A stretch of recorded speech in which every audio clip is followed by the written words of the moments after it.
Lods sa mga tropa natin diyang mahilig sa karaoke, videoke o small event, bagay na bagay sa inyo tong Kibler GX 5000 na to. Ayan o. Ayan. Kung makikita nyo dito, sa mga hindi sanay, sa mga walang clip na ginagamit, ay mahusay ito. Kasi may mga operator na sanay na sa pagtingin sa clip. Ang clip kasi, Lodi, yan yung nagbibigay ng senyales kung nabibitin na o nasosobrahan na. Ibig sabihin, baka kulang yung speaker mo, kaya nagki-clip siya. Maaari ding sobra yung speaker mo, kaya nagki-clip siya. Either hindi kaya ng amplifier or yung speaker ang nabibitin, kaya nagpo-protect. Ayan. Working yan, okay yan. Ayan o.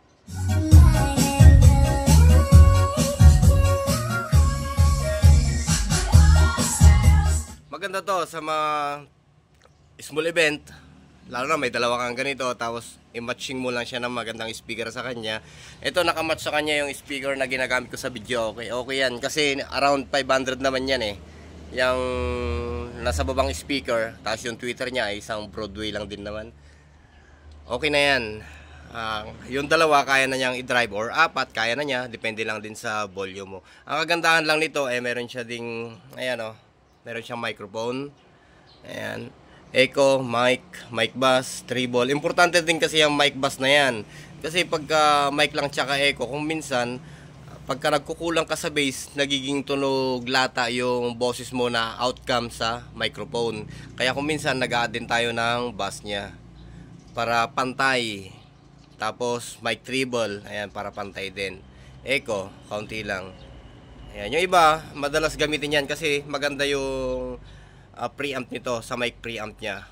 Okay siya. Tapos may feedback reducer din siya. Ayan o. Ang wala lang sa kanya ay yung pagka nagsalita ka ay automatic na bababa yung sounds.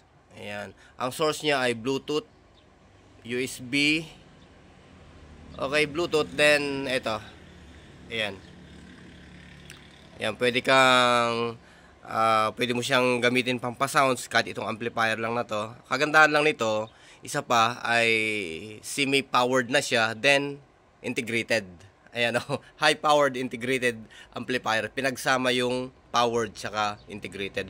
Pero yung 5,000, sa model lang yan. Pero ang totoong labas nito, hindi ako nagkakamali, around 400 siguro sa tunay na watts. Ayan, depende, may computation naman sa parts na nakalagay. Yan o, yung transistor niya dito, may computation naman dyan.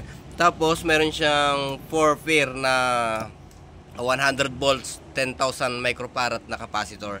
Tapos, ang pinakamataas na voltahe dito sa kanyang transformer ay 57 volts. Then, yung pinakamababa naman ay naglalaro siya hanggang 16. Ayan, 16016. Ayan, mapapansin nyo dito yung dilaw. Okay, ayun, may 0 siya.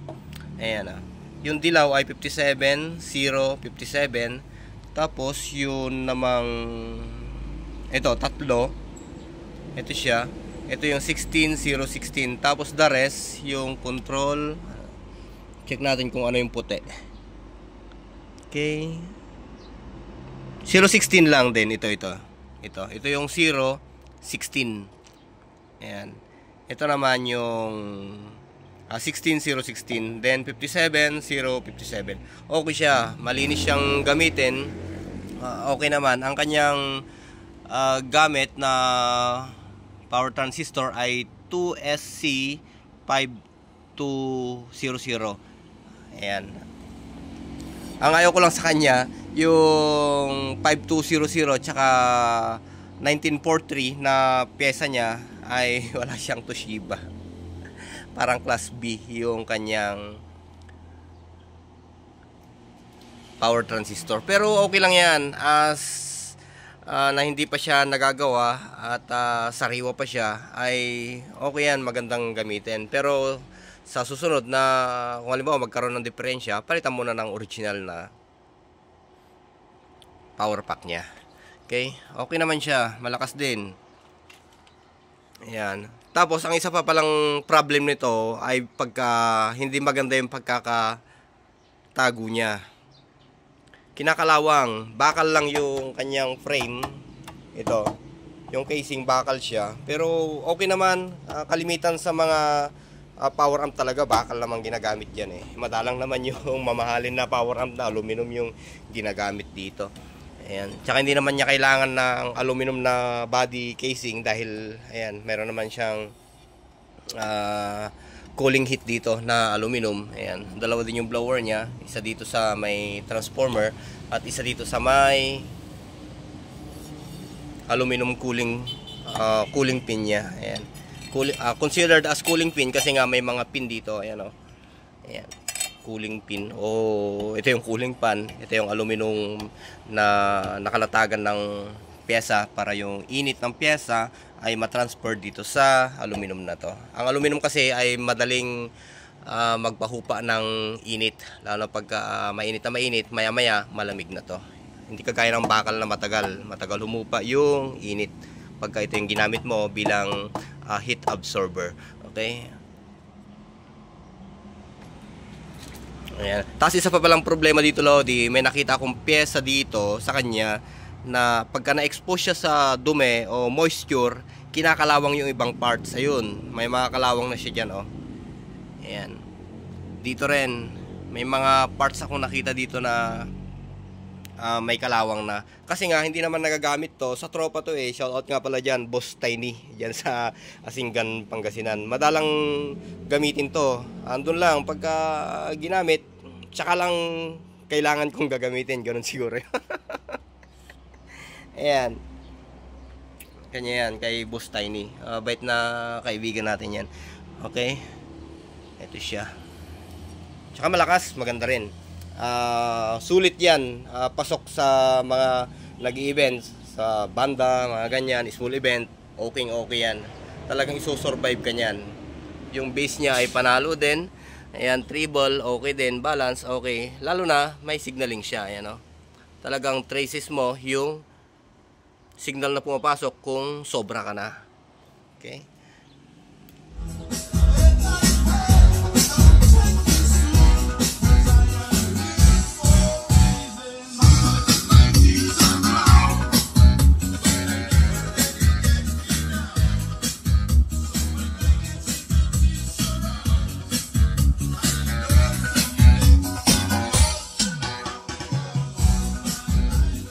May kasabay pala yan, Lodi. Ayan, sinabay ko yung base na yung ginagamit.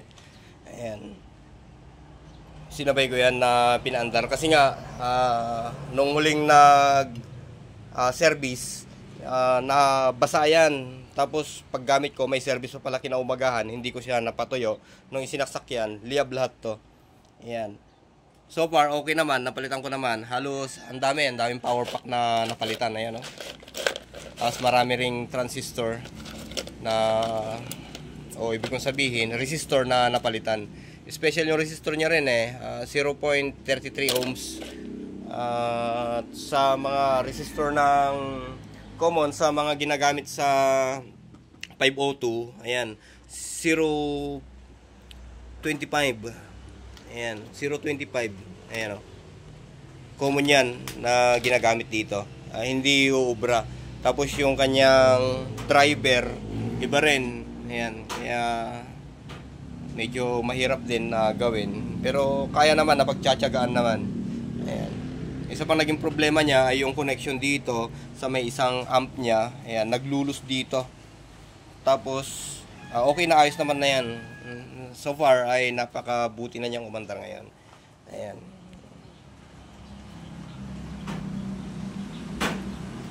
Okay siya. Isang Soundcrease na amplifier.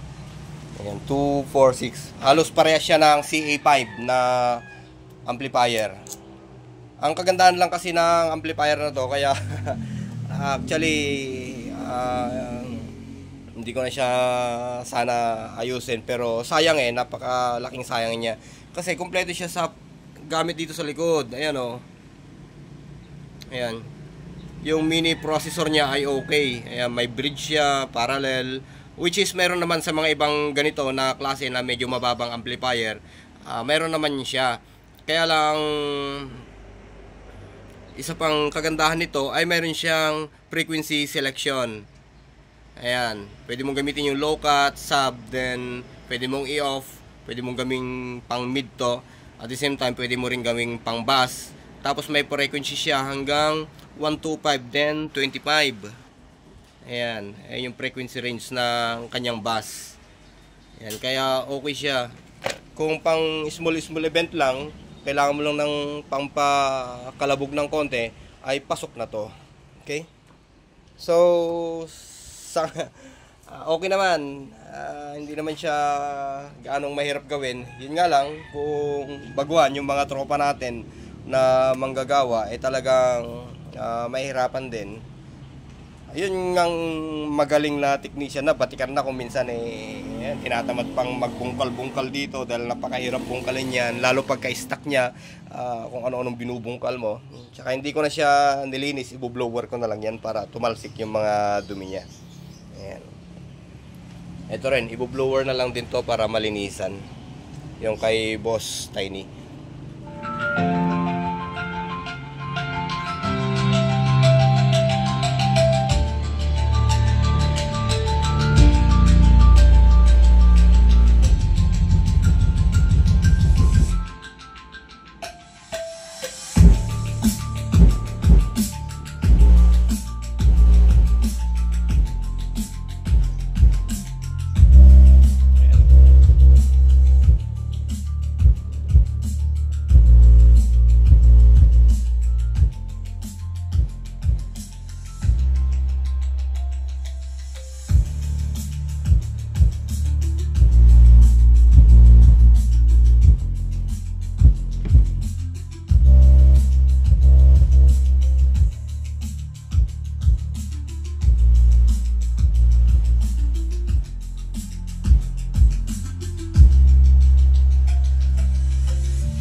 Okay, so hanggang dito muna Lodi, at ipinakita ko lang yung karga ng Kevlar GX 5000, which is integrated siya na semi-powered o pinagsamang powered tsaka integrated amplifier. Okay to, maganda yung mga ganito. Sa bagay, marami namang amplifier din na ganitong yari na baka mas maganda pa nga, pero ayan. Ito yung GX 5000, ibig kong sabihin pala 5000, kamali ako, kala ko 500. GX 5000 ni Kevlar. Ayan. Sa likod naman siya, wala lang, ordinary lang yung likod niya pala. Ayan oh. Ganyan lang. Isang kabitan ng speak on. Ayan. Lalaki, babae, input, output. Okay, EUX, EUX2. Wala siyang mga kagaya nung nandun na ginagamit natin na features na pwede mong gawing o pwede kang mag-bridge, pwede kang mag-bass, wala siya. As is talaga, kung ano yung ipapasok mo sa kanyang signal, ay yun lang din yung ilalabas niya. Nakadepende sa processor mo. Maganda to pang vocal, ayan, pang boses, maganda yan, malinis. Sinubukan ko na yan kagabi. May nag-request na tropa dito, sinubukan ko pang video okay niya, ay satisfied naman siya. Okay? So hanggang dito muna Lodi, magandang buhay.